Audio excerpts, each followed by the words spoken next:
Hola, ¿cómo estás? Qué gusto saludarte otra vez.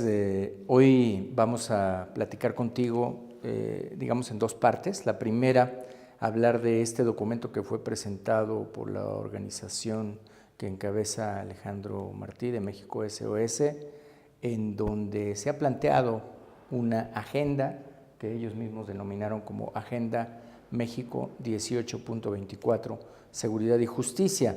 En ella participaron diversos expertos, académicos, hombres y mujeres de diferentes entidades de la República Mexicana, de diferentes responsabilidades que tienen que ver con este asunto de la seguridad y la justicia.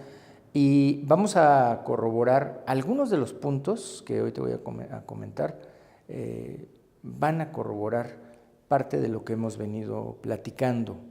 Mira, la presentación oficial con fecha 10 de julio, aun cuando el documento ha estado disponible desde finales de junio, y algunas de las cosas que se dice aquí. Por ejemplo, México padece una prolongada crisis de seguridad y violencia criminal desencadenada por la delincuencia común y organizada, que cotidianamente ataca nuestra seguridad personal y familiar. Digamos que es el punto de partida del análisis. Y dice, ante los evidentes resultados de una política errada en materia de seguridad, procuración y administración de justicia y prevención del delito, urge un rediseño de los modelos de seguridad y justicia existentes. Se plantea la implementación de estos 4 objetivos generales: seguridad ciudadana, prevención social del delito y la violencia, transparencia y combate a la corrupción, y llamado a la concordia y reconciliación nacional. Voy a referirme en el apartado de seguridad porque, como te decía yo, tiene varios apartados este trabajo, pero uno de ellos, que es el que corresponde a la seguridad, habla, por ejemplo, de los centros de control y comando y comunicación, el C4. Es por eso que se llaman C4, Centro de Control, Comando, Comunicación y Cómputo. Aquí lo que se dice es que hay que hacer una homologación, hay que volverlos una vinculación operativa, no solamente tecnológica. Y solo destacarte aquí que en el caso de la Ciudad de México, el C5 tiene incorporado Locatel, que mucha gente piensa que Locatel es un servicio nacional, cuando es un servicio de la Ciudad de México. Así que me parece que no debemos descartar en este análisis que hace la sociedad civil que este punto, el contacto ciudadano que viene a incorporarse en la Ciudad de México, pues es importantísimo. Déjame hablarte de procuración de justicia. Se habla en este documento de crear un código penal único.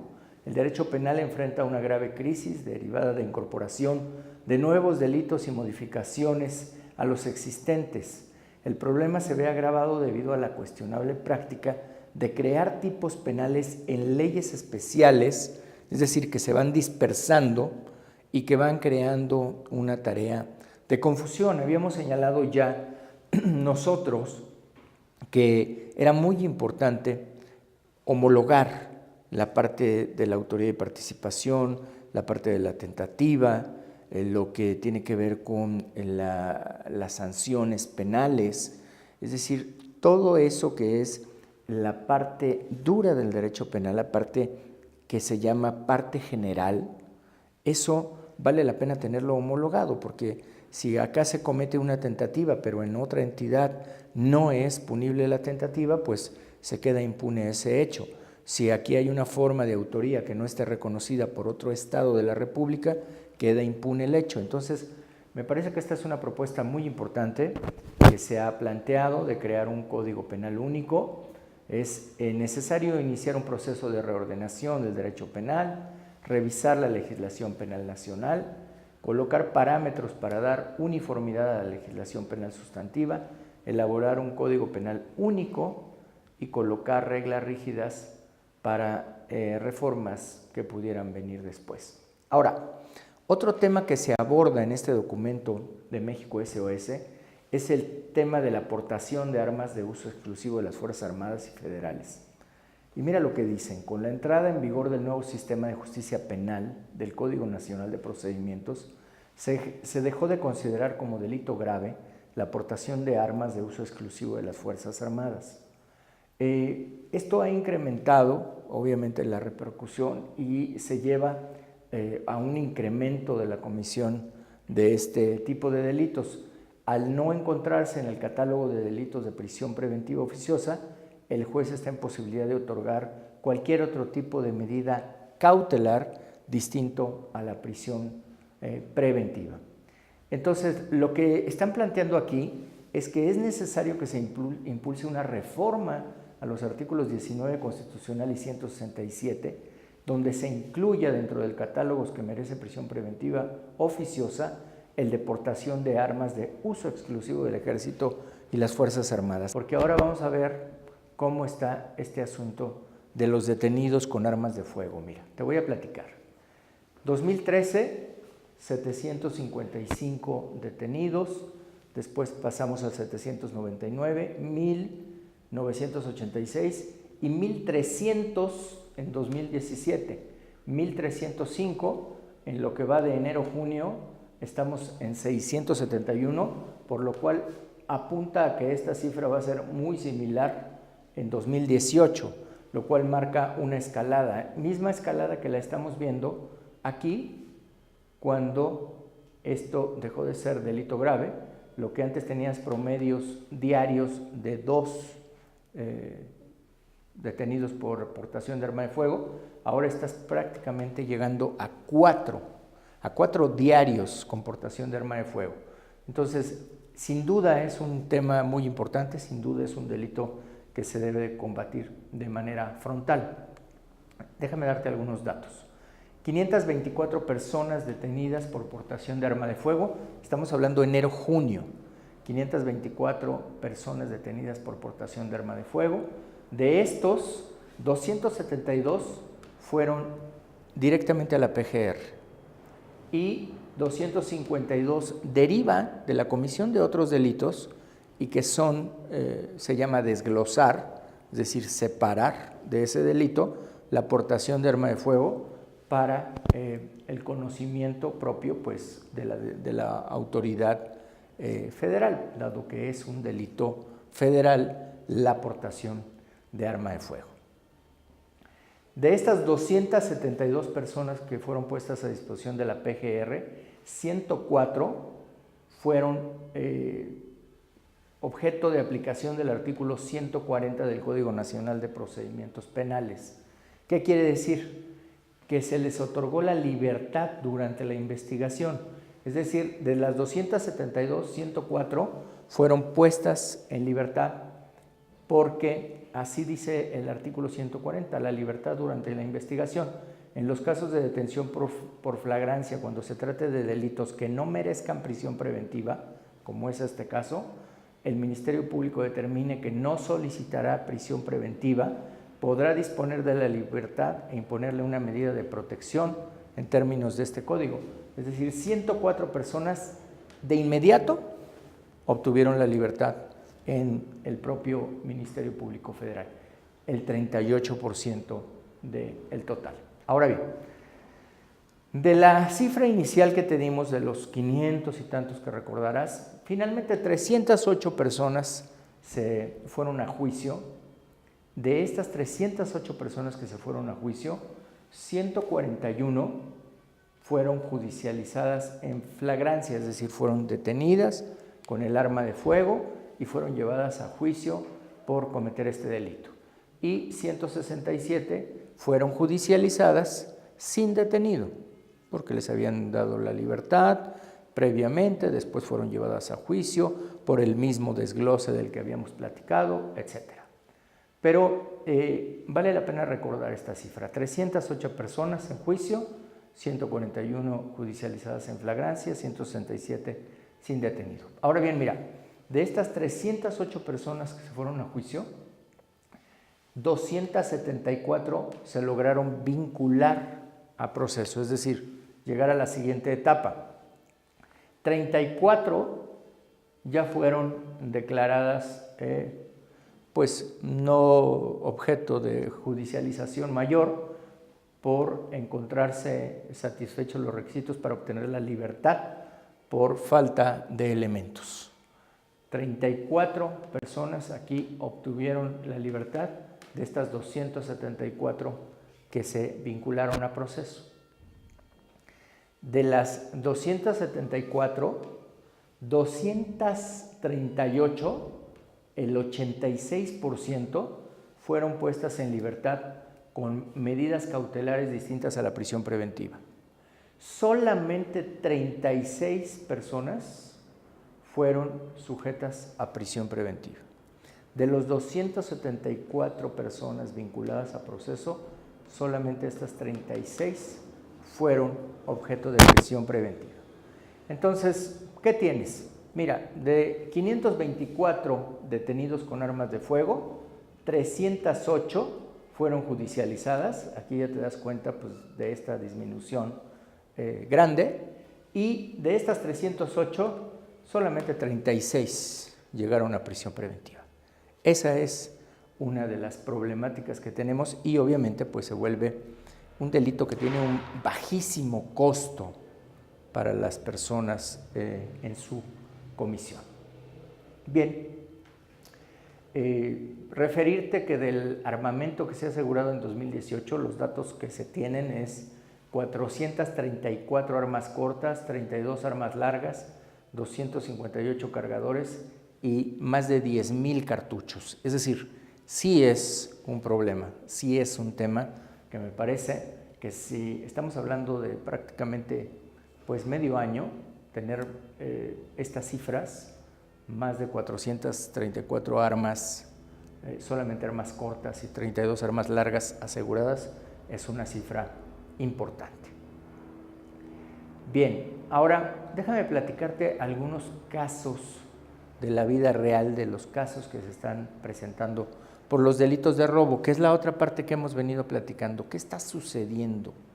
¿Por qué es que insistimos que hay un efecto incentivo para quienes cometen el delito de robo? Mira, tenemos estos casos. Por ejemplo, 23 de abril, los imputados abordan una unidad de transporte público y amagan a los pasajeros con una réplica de arma de fuego y los desapoderan de sus pertenencias, teléfonos celulares y audífonos.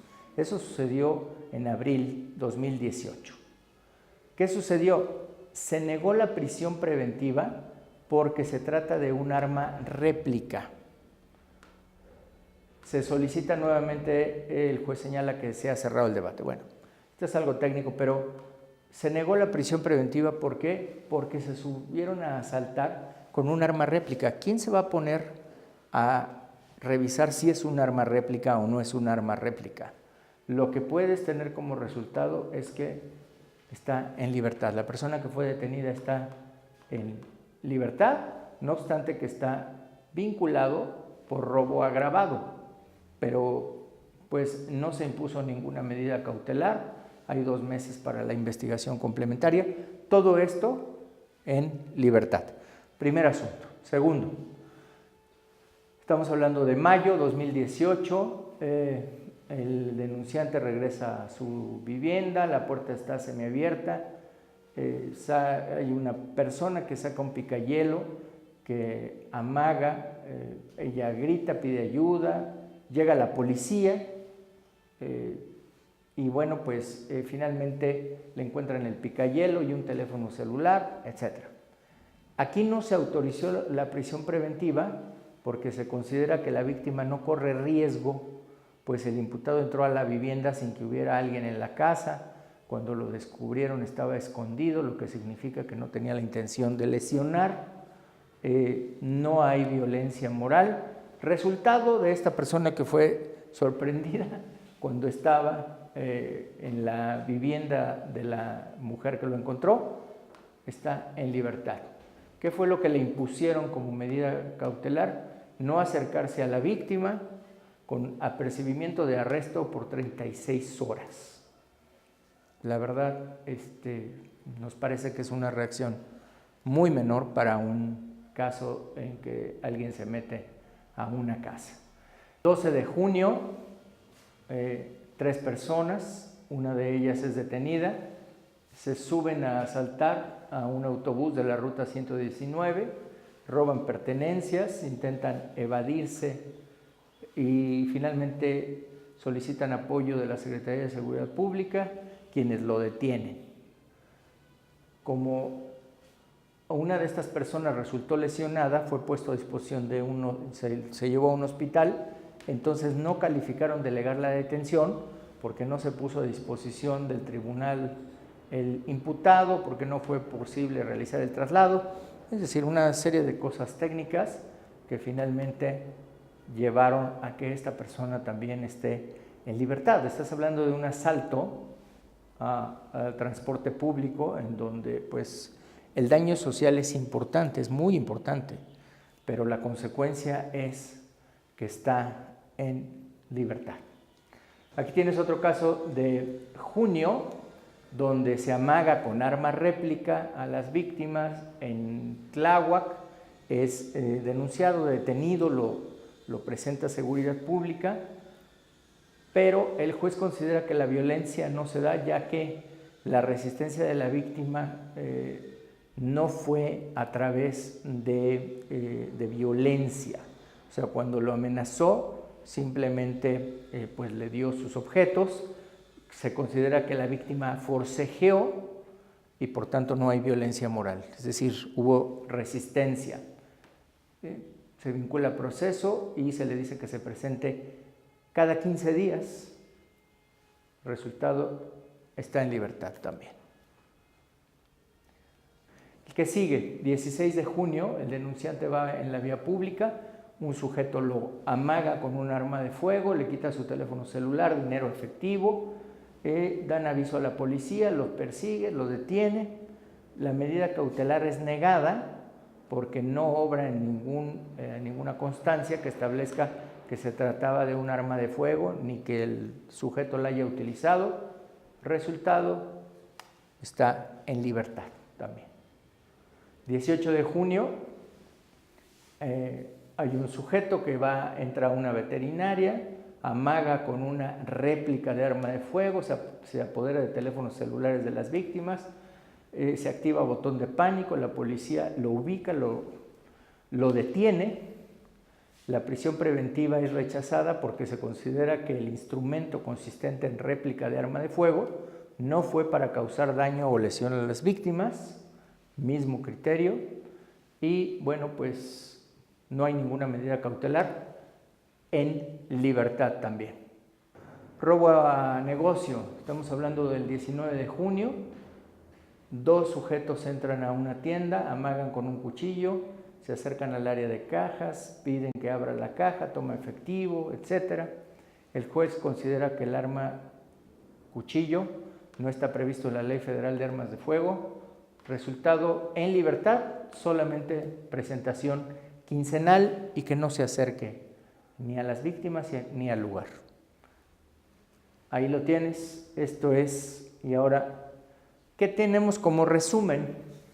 12 casos de robo, todos son robos agravados y robos calificados, 4 de transeúnte, transporte público, robo a casa habitación, robo a negocio con violencia, robo a vehículo.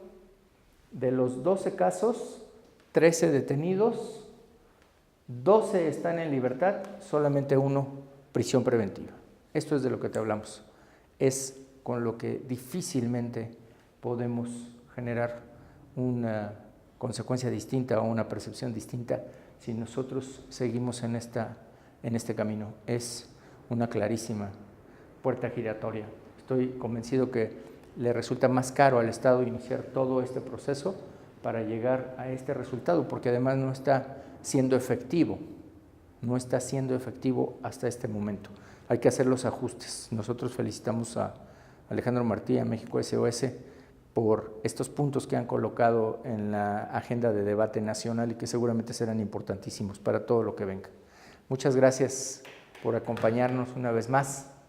Nos vemos, gracias por tu paciencia. Vamos a seguirte presentando algunos otros casos así e informarte cómo vamos con la agenda nacional. Muchas gracias.